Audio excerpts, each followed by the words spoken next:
La louange est à Allah, le Seigneur des mondes, celui qui existe sans début, sans fin et sans endroit. Celui qui ne ressemble à aucune de ses créatures, celui qui est le plus haut en grade et en degré, il n'est de Dieu que lui. Muhammad sallallahu alayhi wa sallam est son messager. Voici maintenant, chers bien-aimés, l'histoire de la vache des descendants du prophète Israël, Jacob alayhi salam. Elle se résume ainsi. Un homme riche et âgé des fils d'Israël avait des neveux qui espéraient sa mort pour hériter de lui. L'un d'eux décida de le tuer une nuit et se débarrassa de son cadavre. À leur réveil, les gens ont voulu retrouver l'assassin pour qu'il soit puni et le neveu lui-même s'est joint à eux en se lamentant et en réclamant que justice soit faite. Puis ils se dirent « Pourquoi faire justice nous-mêmes? Allons donc consulter le prophète de Dieu, Moussa alayhi salam. » Alors ce neveu est venu se plaindre au sujet de son oncle au messager d'Allah.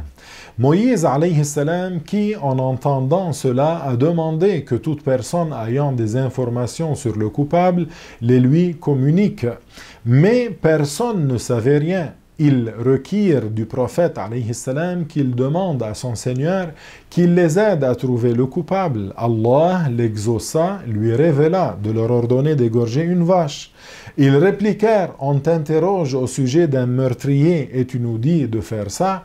On comprend d'une ayah qu'il a répondu alayhi salam que Allah me préserve de donner une réponse qui ne m'aurait pas été révélée. Et sachez, mes bien-aimés, s'ils avaient sacrifié n'importe quelle vache, cela aurait suffi. Mais comme ils ont voulu compliquer les choses, Allah leur a rendu la tâche plus difficile. Ils ont demandé des précisions sur ses caractéristiques, puis sa couleur, puis son âge. Plus ils demandaient, plus ils recevaient des précisions qui rendaient difficile de trouver la vache correspondante.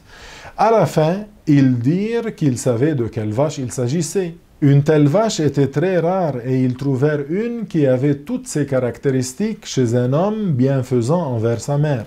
Ils lui proposèrent de l'acheter, ce qu'il refusa. On raconte qu'ils lui ont proposé son poids d'or, mais qu'il refusa encore.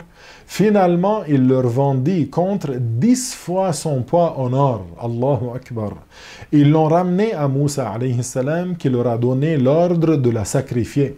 Ils l'ont égorgé, mais ont failli ne pas le faire, c'est-à-dire qu'ils hésitaient.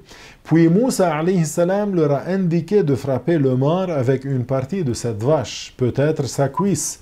Quand ils l'ont fait, Allah a ramené le défunt à la vie. Le prophète a pu l'interroger « Qui t'a tué ?»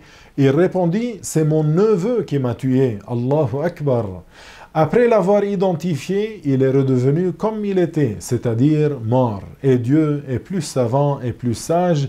Dans les épisodes suivants de cette série, nous vous raconterons la magnifique rencontre de notre maître Moïse avec Al-Khadr. Alors restez avec nous et à bientôt.